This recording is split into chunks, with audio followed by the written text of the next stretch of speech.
Victoria Shtainer is a New York real estate broker and is here to fill us in. Victoria, thanks for joining us. Thank you. Guest here on Arise as well. You see these numbers, and as a broker, what do they tell you?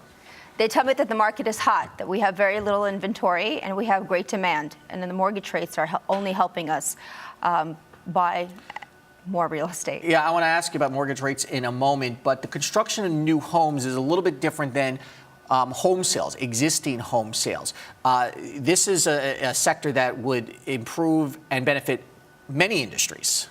Yes, it improves every industry, including from construction to mortgage to banking to art sector. I think the whole economy being so healthy, people feel that they can buy and they can buy more. But I'm wondering how much of a poor winter is sort of biasing these numbers in the spring. The winter throughout a good third of the country was so cold and so hard to build anything that there's a lot of pent-up demand. And so do you think that some of these numbers are a little overinflated?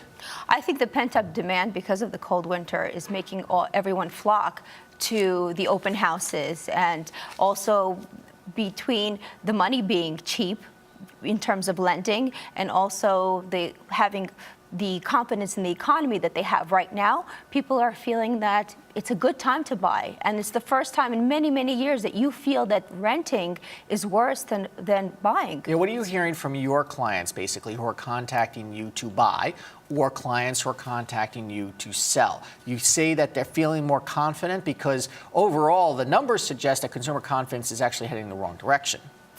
Well, owning a home is the American dream. It really is. Everyone who thinks about that, that's their main goal in life.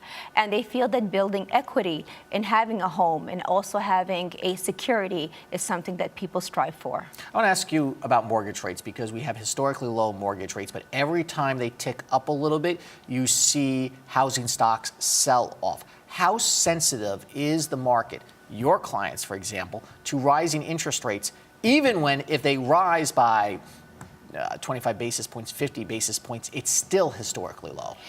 You could get a fixed mortgage today, 25 years, for 3.25%.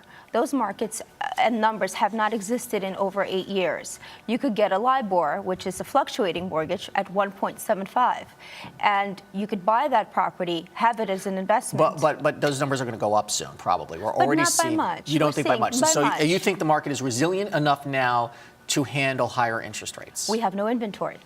Even in New York City construction, they're building the high end. They're not building any studios, any one bedrooms. So if there's a studio that's coming on, it goes very quickly. What are the hot areas of the U.S. right now? Definitely San Francisco because of all the industries that they're based with computers. Google, anything that has to do with Silicon Valley. And San Francisco got really hammered in the housing recession, did it not? So it has a longer way to come back, but also more to gain. Yes, and it definitely came back. Again, lack of inventory, ton of jobs. Where the jobs are, that's where people go, and that's where housing rises. And we see that actually in unusual places like North Dakota, for example. When you saw the fracking market, you saw the housing market boomed with it as well. So you look for the places that have the hot industries, except if they're too hot industries, they could flame out quickly, and we saw that in fracking as well. Right, right. And you see it in San Diego, you see it in Miami, because you see people flocking down there for the weather, for the vacation, and also now for the jobs. There's a ton of jobs downtown. And the housing market's still weak where? It's weak in New Jersey, areas that were hit by Hurricane Sandy, and also really, after in Connecticut. 3 years later, we're still having a tough time recovering from Hurricane Sandy in the Northeast. Some of the insurance carriers have not paid, and these people are living in other areas trying to rebuild. Victoria Shtainer, thank you so much. Thank you, Andrew. Good seeing you. Thank you.